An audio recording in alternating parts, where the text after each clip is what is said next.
All right. Well, hello on a Tuesday. How we doing? Doing good. How are you? I am wonderful. Yeah. How are you guys? We Yeah. Thumbs we up. have three on the team in the back in our live studio audience who are all ready to go. And yeah, just enjoy. We had our regular Tuesday meeting, but it was a little quiet for a Tuesday meeting. Usually we try to get everybody in the office Right. in ready to go, but with Pastor Ben being out, and we've got Phil and Keith are not part of our studio audience here today. They're out in Utah right now, so that's exciting. Yeah. And then just kind of Dennis was out. We had We had a party, guys. We had a party. It was great, but it was kind of a quiet day right here in the office. So yeah, and so gave us plenty of time to talk about middle school because I've got my oldest son is heading over to Greenspun Junior High, which is where I you taught. just retired That's from. right. And so you really know the teachers, you know the system there, and so Oh yeah, you're always going to get the inside track from me. Oh yeah. So yeah, we've been talking middle school, Yes. and just what a well, I mean, I think I was saying like some kids handle that jump really easily, and it's no problem at all. And well, yesterday was a really good day. Yeah, I was going to say you got to tell everybody because they're probably wondering like I my did. son had a really good day, and so that was just. It was nice to see, and he's feeling like, okay, once you get through that, feeling like, okay, now we can do this. Yeah. It's a good thing. So, yeah. It's And you as parents, y'all can just, whew, all right. Because that, I'm sure you were nervous too. Oh, yeah, we were nervous too. It was, seeing him head off, and actually, my wife was going to drive him to the bus stop because she was going to go to the bus stop and then she was going to take off and leave. But then she wanted to make sure he got on the right bus. And so as kind of the hyperactive parents that we are, that's not hyperactive. She dropped him off and then he's going to get on the bus and then, but because he's a sixth grader now. Yeah. So come on, Mom, right? She drove around the corner and then she just kind of waited for him to see if he was going to get on that bus or not. And then we were getting these dings of, the bus is now running 20 minutes late. The bus is running 30 minutes late. And she eventually was able to pick him up and got him into school, and then she still got into work on time. Oh, that's good. But I'm glad. but I love that little moment of her kind of, Mom, wait around the corner. Like in the shadows. Yeah. So, I mean, maybe we're clinging on a little too tight, but no, you 6th weren't. grade's a big deal. And oh my gosh, it's huge. Yeah. What about your other son? Because they were in school together. Yeah. So so now we have 3 kids at 3 different schools. Oh, so, boy. Yeah, we have the one over at middle school, the other in 2nd grade, and he's doing great. Okay. It's a teacher. She's a 3rd-year teacher, but new to the school there. Okay. And she's been wonderful. No. So he's enjoying that. Good. Seems like he's doing well. I mean, kind of going in and being the second child, he kind of feels like he's much more confident going into these things. That's good. So he's doing really well. Does he miss his big brother already? He does. I think he would like to be at the same school as Big Brother. Yeah. Yeah. But he's doing well. And then the 3rd one goes to school over here at Hillendale. And yes, the 1-year-old loves his teacher over there at Hillendale. Really? Yeah. Oh, yeah. I love that. So shout out to Miss Perla over there, and she's doing a wonderful job, and all the staff at Hillendale. So, yeah. So they're all going to different schools, and we're just trying to balance it all out. Who's going where, and all that fun stuff. You just have the respect of so many parents out there that have lived through the same thing, and they're going, "Oh, welcome to the team." I know you figure it out, right? Yeah. You figure it out. So it's a good thing. Yeah. But yeah. So we're rolling along, and yeah, today's been a big middle school talk day, but it's been a good day. Yeah. And Pastor Ben is on the road somewhere between Wisconsin and Nevada. Okay. Out there somewhere. Haven't heard from him today. And I know he tries to send an update when he can, and just hadn't arrived between whatever stops that he's at. So he's on his way, though, and hopefully he and Dad and Juno the dog are all doing well. Good. So I hope so. I hope so too. So, but with that, should we go back to last weekend, jump into a song? Yes. All right.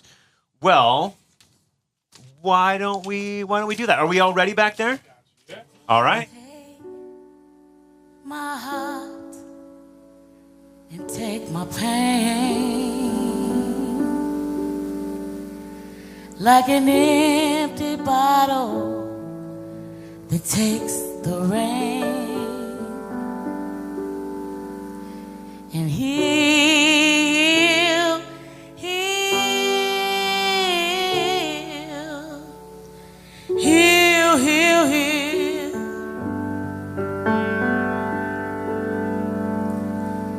and take my past and take my sins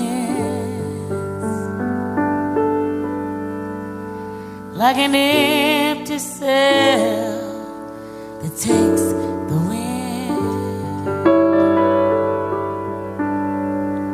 and heal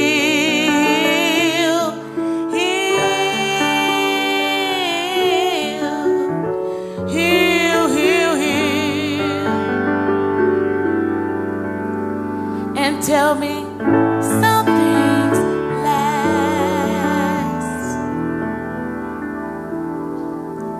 and tell me some things last.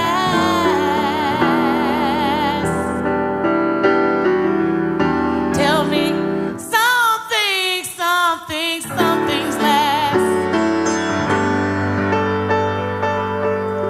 Tell me something last.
sweet granddaughter, a split image of my father.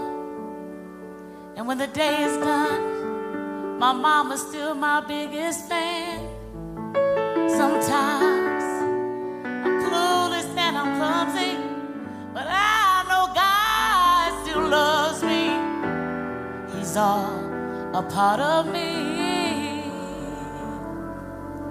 That's who I am.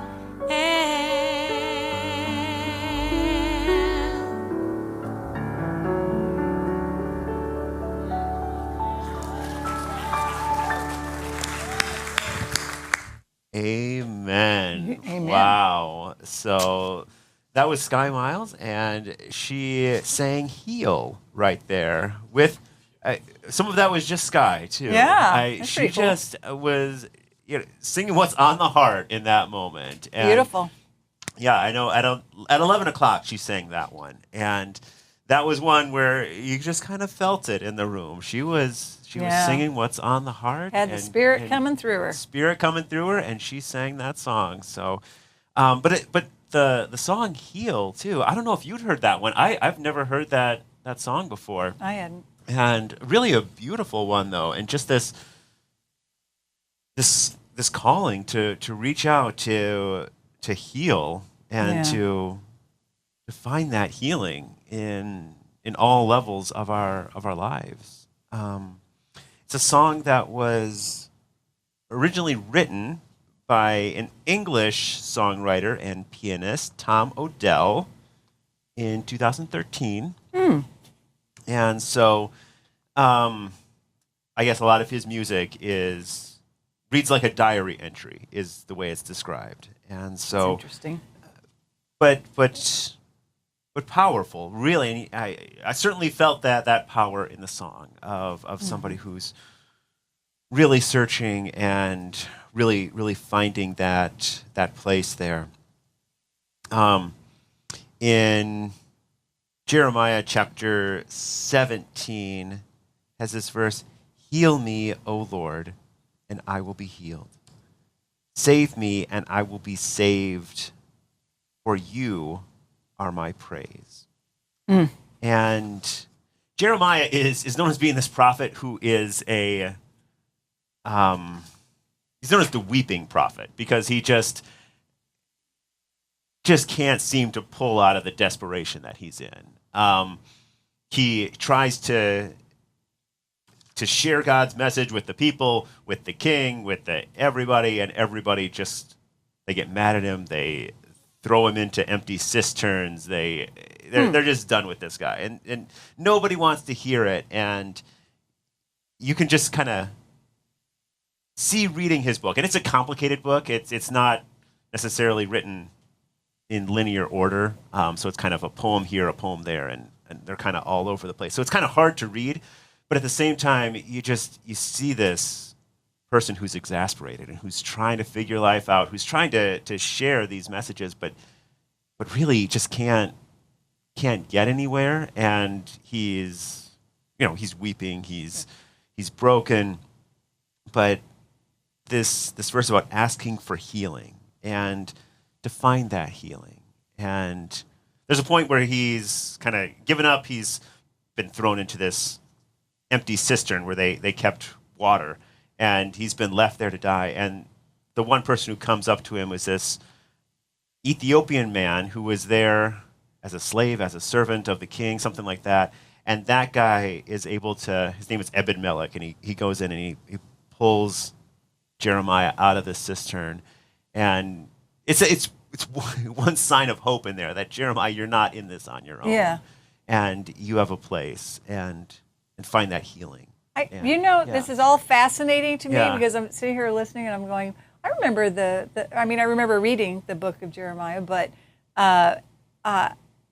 this is flooring me, because it's odd, because if he's a prophet, you'd think that he would be on, speed dial with God, right? Right, like everything's good. Right. And hey, I know what's right, and I'm just going to do it. Yeah. And he seemed to know what was right, but it was hard not being I guess, respected or loved or feeling loved. Yeah. I guess. And even though in the New Testament, Jesus quotes Jeremiah almost as much as anybody else. And so for Jesus, it's something that he really, really cared about. Yeah. But at the same time, while he was there, it was not easy. Sometimes life's not for anybody, right? So, I mean, yeah. So for all of us to find that healing, to search for healing, it's a very real thing. That's clearly what the whole intent was. Yeah, you might, even if it's to see, even if it's exhausting. Yeah. So just keep searching for that healing, be able to find that, and to be able to know that. I think that's a good thing. Living into that. There's another verse.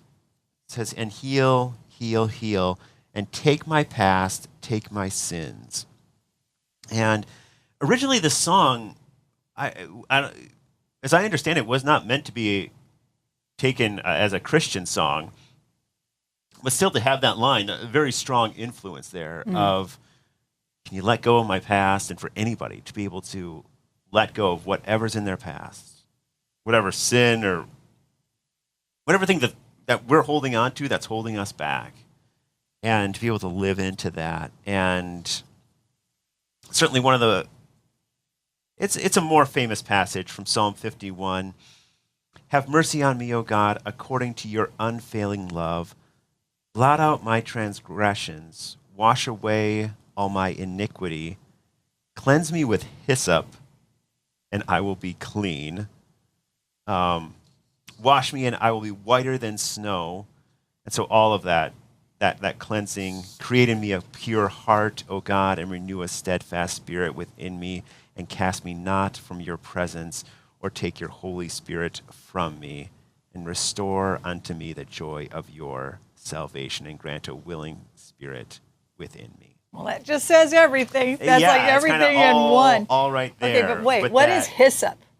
What is hyssop? That's a great Do you know? question. I think it's like so I don't think they're actually sure. Oh, interesting. But I think it's related to oregano. Oh, okay. So, but it's not like a spice that they would have used to eat.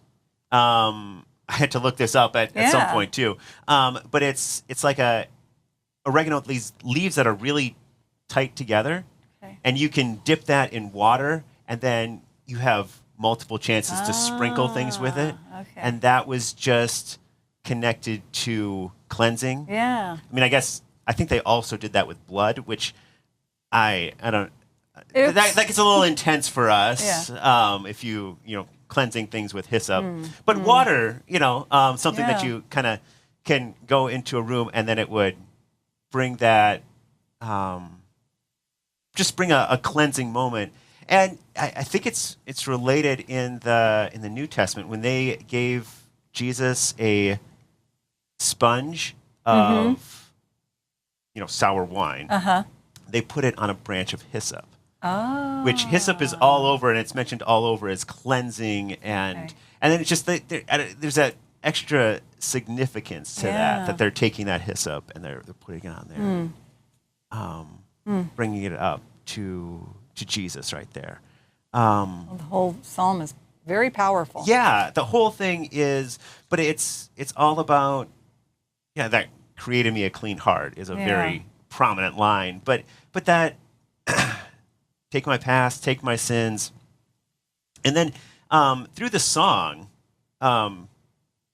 she goes and Sky kind of took it her own way. But I mean, the lines there, like an empty bottle takes the rain, like an empty sail takes the wind. And then in the next time the chorus comes around, like the ocean takes the dirty sand.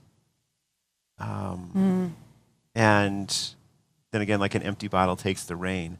But each one of those, just being able to take what is out there and be filled up, but also cleanse it and bring some new life. And I love the idea of new life when we talk about heaven, but also that we can find it in this world too. That we can find that, Jesus talked about beginning that new life wherever we're at today and living into that. And I think that's the beauty of that song that was so captivating. That Sky was mentioning all the things in today's society and in our history that we all can go, oh yeah, that too, and oh yeah, that too. Trying to heal. Just bring that healing. Lot of things to heal. There's a lot of things to heal out there in the world, and I think but to believe that I mean, we can get exhausted. People in the Bible got exhausted, but to take that as a bit of faith and say, we can work towards this. We can be people who find a new path and walk a new way. When you were reading from Jeremiah, and it was like just the faith. It was like, I know that you can fix this, and that came very prominently to me as you're reading it. It was like, got this going on and this going on and this going on, but I know that God, you can fix this. Yeah. And so that, to me, I went, okay. Yeah. So he's got the faith. He's got the faith. It's there. It's not. It's hard at times, and it's hard for everybody. But that's how we get through this world. Yeah. I mean, there's a lot to deal with each and every day. Yeah. So, yeah. And then also wanted to look at,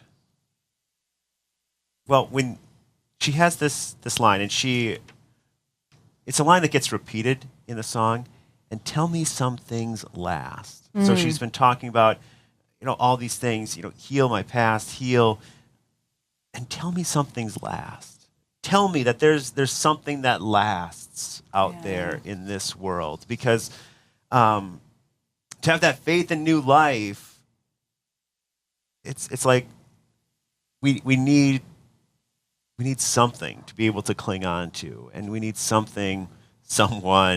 And it's not just going to go away or disappear, vanish. That everything is, because it can feel that way. Yeah. And so, and tell me something's last. From Isaiah 40, the grass withers and the flowers fall, but the word of our God endures forever. And so for this person, singing and praying for healing, but then also to say, I need something that'll last. I need something I can hold on to. And to know that nothing in this world does. I mean, everything does fade in this world. And even if we're at the very top, everybody fades. And everybody, you look, you have the faith, and it's about the trust. It's like, well, I trust it won't be taken from me. And then the fear of, will it be taken from me? And so that's why saying, want it to last is so important. Yeah, and I need something, the